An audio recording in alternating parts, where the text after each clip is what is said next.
있습니다. 여러분, 우리가 시편이라 하면 노래라라는 것을 우리는 너무나 잘 알고 있습니다. 여러분, 우리는 언제 노래를 부릅니까? 우리 집 아이들은요, 기분이 좋을 때나 아니 즐거운 일을 할 때 어김없이 콧노래를 부릅니다. 혼자 흥얼흥얼 그리면서 뭔가를 하고 있어요. 근데 이게 어렸을 때부터 그렇게 하더니 지금도 종종 흥얼흥얼 하면서 맛있는 거 먹을 때도 흥얼흥얼하고 혼자서 뭐 할 때도 흥얼흥얼 하고 있습니다. 대부분의 사람들이 마찬가지지 않습니까? 뭔가 즐거운 일이 있거나 기쁘거나 감사한 일이 있을 때 우리는 콧노래를 부르고 노래를 부릅니다. 하지만 시편에 나오는 노래가 다 즐거울 때 불렀던 노래가 아닙니다. 오히려 자신이 견딜 수 없이 힘들고 어려울 때 불렀던 노래가 훨씬 더 많습니다. 자신의 상황이 억울하거나 막막하거나 답답할 때 시편의 기자들은 하나님을 노래하며 찬양하게 되었습니다. 오늘 본문의 말씀에서도요, 마찬가지입니다. 본문의 말씀은 다윗의 노래입니다. 그런데 다윗이 기분이 좋아서 그렇게 하나님 앞에 노래하고 찬양했었던 것이 아닙니다. 이 성경책으로 시편 63편을 살펴보면 거기에 63 앞에 보면 숫자 옆에 시편의 주제가 기록되어 있습니다. 이는 뭐라고 기록되어 있습니까? 유대 광야에서 있을 때에 라고 되어 있습니다. 다윗이 유대 광야에 있었을 때에 이 노래를 불렀다라는 거예요.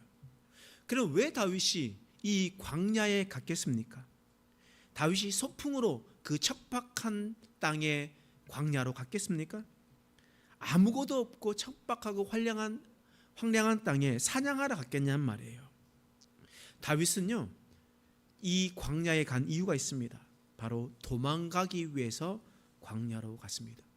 조금 더 정확하게 얘기하면 본 시편은 다윗이 압살롬의 반역으로 도망갔었을 때 그때 쓰여진 시가 바로 오늘 본문 말씀 시편 63편이라는 거예요.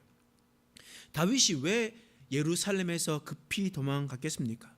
아까 말씀드렸던 것처럼 바로 자신의 아들이었었던 압살롬의 반역 때문이었습니다.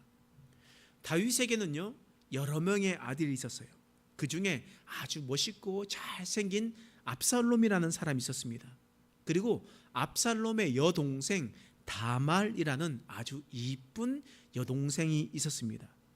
그런데 다윗의 첫째 아들이었었던 암놈이라는 사람이 압살롬의 동생이었었던 다말을 강간했습니다. 강제로 강간해버렸습니다. 그리고 그 여인을 버려버렸습니다. 암놈이 다말을 강간한 것은 정말 대악무도한 일 아니겠습니까? 그런데 도리어 암논은 다말을 수치스럽게 버려버리기까지 했습니다.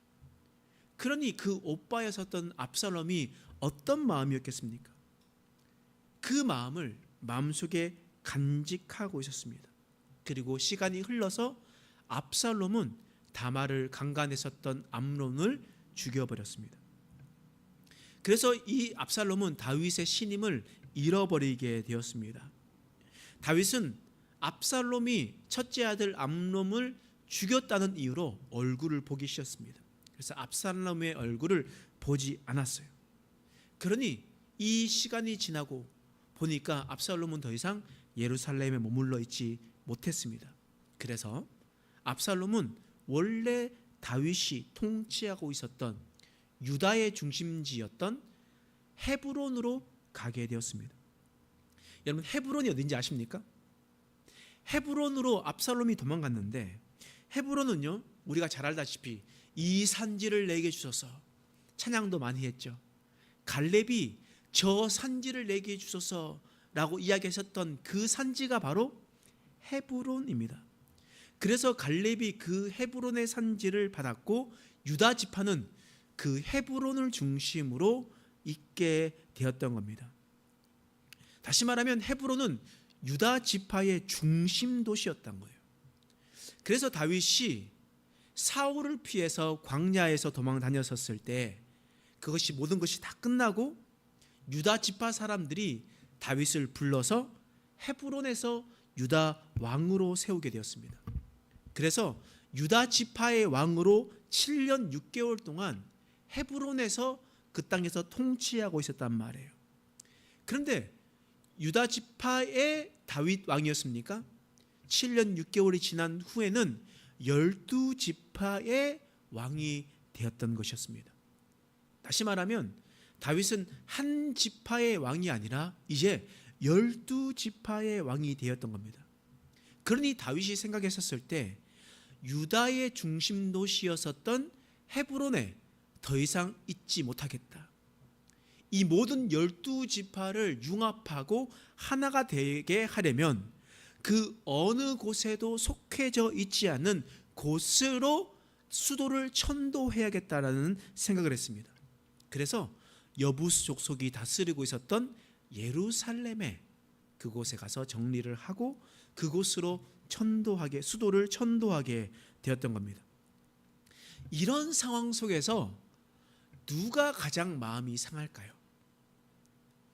이런 수도를 헤브론에서 예루살렘으로 천도하는 이 상황에서 누가 가장 섭섭한 마음이 있겠습니까? 바로 헤브론 사람들 아니겠습니까? 수도로서 왕이 있는 곳으로 자신들이 부귀와 영화들을 누렸었는데 그 수도를 다른 곳으로 옮긴다 하니 헤브론에 있었던 사람들이 마음이 섭섭한 마음이 있었습니다. 그런데 어쩔 수 없잖아요. 근데 어쩔 수 없지만 섭섭한 마음이 있었습니다. 그런데 압살롬이 그것을 파악했습니다. 그래서 압살롬은 더 이상 예루살렘에 머물러 있지 않고 헤브론으로 가게 되었습니다.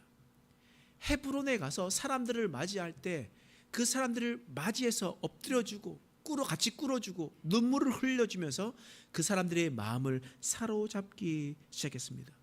그리고 압살롬은 그 헤브론 땅에서 바로 반역을 일으켰습니다. 이제 압살롬은 헤브론 사람들과 함께 예루살렘을 치러 올라오고 있었습니다. 그 모습을 보고 다윗은 예루살렘에서 도망칠 수밖에 없었던 겁니다. 왜 그렇겠습니까? 여러분, 헤브론 사람들은요 유다 지파 사람이었습니다. 자신들의 동족, 자신들의 지파였던 사람들이었어요. 또 만약에 그곳에 있었던 사람들과 전쟁을 하게 되면 이제 예루살렘으로 옮긴 것은 12지파가 하나 되게 하기 위해서였는데 12지파 아닌 11지파와 유다 지파의 대치 상황에 놓일 수 있다라는 정치적인 생각들이었습니다. 또 그들을 선봉으로 이끌고 온 사람들이 누구였습니까? 자신의 아들이었습니다. 어떻게 아들과 함께 전쟁을 하게 되겠습니까? 그래서 다윗은 충분히 무력으로도 진압할 수도 있었겠지만 다윗은 예루살렘에서 급히 떠나기로 결정하게 되었던 겁니다. 이런 상황 속에서 지금 시편 63편이 기록되었던 거예요. 다윗은 이런 위기의 상황에 놓였었을 때 어떤 행동을 하게 되었습니까? 오늘 말씀 시편 63편 1절 말씀이에요. 한번 읽어보겠습니다. 시작. 하나님이여 주는 나의 하나님이시라. 주는 나의 하나님이시라. 다윗은 절체절명의 위기 순간에 무엇을 했습니까? 하나님의 이름을 불렀습니다. 여러분, 우리가 예를 들어서 생각해 봅시다. 만약 우리에게 어려운 일이 닥쳤어요. 그런데 우리가 가장 누구를 먼저 찾습니다. 왜 찾겠습니까? 만약 그 사람을 찾게 된다는 것은 곧 그가 그 문제를 해결해 줄 수 있는 힘을 가지고 있는 사람 아니겠습니까? 아니면 또한 그 사람을 가장 신뢰할 수 있다라고 생각하는 것 아니겠습니까? 가장 힘듦과 어려움이 있었을 때 가장 먼저 부르는 사람은 내가 가장 신뢰하거나 그 문제를 해결해 줄 수 있는 사람입니다. 그런데 오늘 본문의 말씀에 다윗은 절체절명의 가장 위기의 순간에 누구의 이름을 불렀습니까? 하나님의 이름을 불렀습니다. 하나님의 이름을 불렀어요. 왜요? 다윗은 신뢰할 분이 오직 하나님밖에 없었음을 알았기 때문입니다. 다윗은 하나님만이 이 문제를 해결해 줄 수 있다라고 판단했기 때문입니다. 지금 다윗의 상황이 어때요? 다윗은 유다 지파 사람이에요. 근데 유다 지파의 같은 지파 사람인 헤브론 사람들이 다윗을 치러 올라오고 있습니다. 근데 그 선봉에 선 사람이 자신의 아들이었어요. 자신의 아들과 또한 그들의 다윗의 측근의 사람들이 쳐들어오는 겁니다. 얼마나 불편하고 마음이 어렵습니까? 뿐만 아니에요. 여러분, 예루살렘 성중에는 다윗을 따르는 사람도 있었지만 이전에 사울을 따라섰던 사람들도 계속 있었습니다. 하지만 그들은 다윗의 명성에 눌려가지고 아무 말 못하고 그냥 마음으로 사울을 계속 따랐던 사람들이 있었어요. 근데 이 사건이 터지자 그곳에 있었던 신하들이 눈빛이 바뀌었습니다. 그 중에서 지라가였었던 아히도벨이라는 사람이 있습니다. 그는 다윗을 죽일 계획을 세웠습니다. 그리고 아히도벨은 압살롬의 왕위를 견고하기 위해서 여러 가지 계략을 펼쳤습니다. 그래서 우리가 잘 알다시피 압살롬에게 말해서 다윗의 후궁들과 관계를 맺으십시오. 백주 대낮에 주위에 있는 많은 사람들이 보는 앞에서 관계를 맺으십시오. 그러면 당신의 왕위가 굳게 설 것입니다. 다른 이방 나라 사람들도 그 나라 땅에 있었던 사람들을 통치하게 되면 그곳에 있는 왕비들과 성관계를 맺으면서 자신의 권위를 보여줬습니다. 그러니 압살롬도 그렇게 하십시오 라고 이야기해서 성경에 그런 일들이 일어나는 것 아니겠습니까? 또한 시므이라는 사람도 있었습니다. 시므이라는 사람은요, 사울 가문의 종이었어요. 다윗이 힘이 있을 때는 가만히 있더니 다윗이 위기에 처하자 완전히 돌발을 했습니다. 다윗이 도망가는 길을 따라오면서 다윗을 계속해서 저주했습니다. 다윗의 가는 길에서 큰 소리로 다윗을 욕하면서 따라오게 되었습니다. 그런 모욕을 받고 다윗은 예루살렘을 떠나게 되었던 겁니다. 그리고 그 광야에 있게 되었습니다. 그때 다윗이 어떻게 했냐는 말이에요. 1절 말씀 다시 한번 읽겠습니다. 시작. 하나님이여 주는 나의 하나님이시라.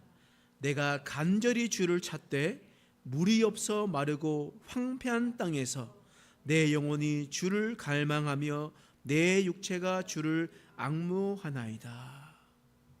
아멘. 지금 다윗은 내가 간절히 주를 찾되 내가 주를 갈망하고 주를 앙모한다라고 그렇게 기록되어 있습니다. 여러분, 이곳에서 문장을 문법적으로 좀 살펴보면 조금 더 말씀을 조금 더 깊이 이해할 수 있습니다. 내가 간절히 찾았다, 내가 주를 앙모한다라는 말은요, 히브리어로 미완료형과 완료형으로 기록되어 있습니다. 이게 무슨 말이냐면 다윗이 하나님을 찾을 때 단 한 번만 찾은 것이 아니라는 의미예요. 미완료형과 완료형은 다윗은 이전에도 주님을 찾았고 그리고 지금도 계속해서 찾고 또 앞으로도 주님을 찾겠다라는 의지가 포함된 문장입니다. 그렇다라는 것은 내가 주를 간절히 찾되라는 것은 다윗은 이전과 지금과 앞으로도 계속해서 하나님을 찾겠다라는 다짐이 있는 말이에요. 지금 다윗이 상황이 어떤 상황입니까? 신하들에게 배신을 당한 상황이었습니다. 그들과 함께 있었던 사람들에게 자들이 등을 돌렸던 상황이라는 말이에요. 동족들도 배신하고요, 심지어 자신의 아들까지도 자신의 목에 칼을 겨누는 그런 상황이었던 것이었습니다. 다윗에게는 믿을 수 있는 사람이 아무도 없었습니다. 그런 상황 속에서 다윗은 위기의 상황에 가장 믿을 수 있는 분이 바로 하나님임을 고백했습니다. 하나님이여 주는 나의 하나님이십니다. 주는 나의 하나님이십니다. 다윗은 자신이 신뢰할 사람이 오직 하나님밖에 없음을 고백했고, 그리고 주님을 간절하게 찾았습니다. 내가 힘들고 어렵고 이런 수치와 이런 모멸스러운 상황이 있다 할지라도 앞으로도 주님을 찾고 또 찾겠습니다. 이런 고백을 지금 다윗이 하고 있는 겁니다. 왜 그가 하나님을 불렀냐? 오늘 성경에 나오는 이 하나님이라는 이 이름은요, 어떻게 불려졌냐면 엘로힘이라고 불려졌습니다. 엘로힘이라 불렸다는 것은, 이건 어떤 엘로힘이냐? 하나님의 이름 중에 천지를 창조하셨을 때 전능하신 하나님을 부를 때 엘로힘이라 불렀습니다. 하나님을 부를 때 엘로힘, 나의 전능하신 하나님이여 라고 불렀던 것이었습니다. 전능하신 하나님이 나의 이 상황을 해결해 주실 수 있습니다. 내가 긴박하고 이 상황이 어려움이 있었는데 하나님께서 해결해 주실 수 있습니다. 그렇게 해서 하나님 엘로힘을 불렀다는 겁니다. 왜냐하면 자신의 힘으로는 이 상황을 이겨낼 수, 해결해 나갈 수 없었기 때문이었습니다. 그러니 하나님이여, 주는 나의 하나님이십니다. 엘로힘, 전능하신 하나님이여, 당신은 나의 주인이시오. 주님 나의 전능하신 하나님입니다 라고 부르는 거예요. 이 문제를 해결하실 분은 당신밖에 없으니 주님께서 해결해 주십시오. 간절히 부르짖고 있는 겁니다. 왜 그가 자신이 할 수밖에 없음을 고백하느냐? 여러분 생각해 보십시오. 지금 다윗이 어디에서 노래를 하고 있습니까? 광야에서 노래를 하고 있어요. 광야에서 노래를 하고 있습니다. 그러니 그 광야가 어떤 곳이에요? 광야는요, 아무것도 없는 곳이에요. 척박한 땅이에요. 황량한 땅이란 말이에요. 사람의 힘으로는 그 광야를 소생시키거나 회복시킬 수 없습니다. 아무것도 없어요. 그런데 그 사람이 할 수 없지만 그 땅을 해결시키고 회복시킬 방법이 있습니다. 여러분, 어떻게 하면 그 방법이 있을까요? 바로 그 척박한 유대의 광야에도 우기가 되면 그 땅은 꽃동산이 됩니다. 사람의 힘과 물을 줘서 어떤 것도 할 수가 없겠지만 우기가 되면요, 하늘에서 비가 내리면 그 황량한 땅도 변화되어서 들꽃도 피고 꽃들도 핍니다. 지금도 여러분, 우기가 지나고 4, 5월이 지나게 되면 유대의 광야에 아주 빨간 아네모네 꽃이 피어가지고 그 척박한 광야가 아주 꽃동산이 되는 것을 우리는 지금도 우리의 눈으로 볼 수가 있습니다. 그렇습니다. 광야는요, 인간의 힘으로 해결할 수 없는 것처럼 보이게 돼요. 광야는 척박하고 황량하고 버려진 땅 같습니다. 그런데 그곳에서 하늘로부터 비가 내린다면 그 땅은 아름다운 땅이 되게 됩니다. 지금 다윗은 광야에서 이런 노래를 부르고 있어요. 비록 지금 다윗은 도망쳐서 황량한 광야에 있지만 지금 다윗의 자리는 도저히 회복 불가능한 자리에 있는 것 같습니다. 그때 다윗이 무엇을 했습니까? 전능하신 하나님을 바라보며 하나님의 이름을 불렀습니다. 그리고 그를 간절히 찾았습니다. 하나님이시여, 하나님이시여, 당신은 나의 주인이시며 당신은 나의 전능하신 하나님입니다. 간절히 찾았습니다. 여러분, 다윗은 오직 위로부터 내려오는 단비로 말미암아 황폐해진 광야가 회복되는 것처럼 자신의 상황, 회복할 수 없는 자신의 상황에도 하나님의 은혜가 있다면 내 상황이 회복될 것을 믿었습니다. 그래서 다윗은 하나님을 간절히 찾았습니다. 여러분, 이런 다윗과 같은 상황에 놓여지신 분이 계십니까? 내 인생 가운데 황폐한 광야와 같은 인생이라 여기며 살아가고 있습니까? 또한 인간의 힘으로 도저히 풀 수 없는 문제를 가지고 계시는 분이 있습니까? 이럴 때 우리는 어떻게 해야 되겠습니까? 하나님을 불러야 됩니다. 다윗처럼 하나님을 간절히 붙고 간절히 찾아야 됩니다. 어제와 오늘만 부르는 것이 아니라 앞으로도 전능하신 하나님을 불러야 됩니다. 그리하면 하나님께서 메마른 땅에 단비를 내리셔서 그 땅을 꽃동산 되고 풍성하게 하셨던 것처럼 전능하신 하나님께서 우리에게 임하셔서 우리의 삶의 문제를 풀어주실 줄 믿습니다. 우리가 다윗이 하나님을 간절히 찾고 주를 불렀던 것처럼 우리의 인생에도 어려움이 있었을 때 하나님을 부르며 찾으며 하나님께서 해결해 주실 것을 믿으며 나가는 저와 여러분 되시길 간절히 축원합니다. 기도하겠습니다. 하나님, 오늘 말씀을 통하여서 다윗의 모습을 보게 되었습니다. 다윗은 절체절명의 위기의 순간에도 하나님을 불렀습니다. 하나님께서 이 문제를 해결해 주실 분이라 여겼습니다. 그래서 전능하신 하나님의 이름을 불렀습니다. 우리도 마찬가지로 다윗이 했었던 행동처럼 우리의 상황에 척박하고 환량하고 어려움이 있고 사람의 힘으로 해결할 수 없는 문제가 있었을 때 하나님을 부르게 하여 주옵소서. 간절히 주님을 찾게 하여 주시옵소서. 그래서 하나님께서 우리의 문제를 해결하실 수 있도록 우리의 문제를 우리의 것이 아니라 하나님께 맡겨드리는 인생 되게 하여 주시옵소서. 감사드리며 예수님의 이름으로 간절히 기도드립니다. 아멘.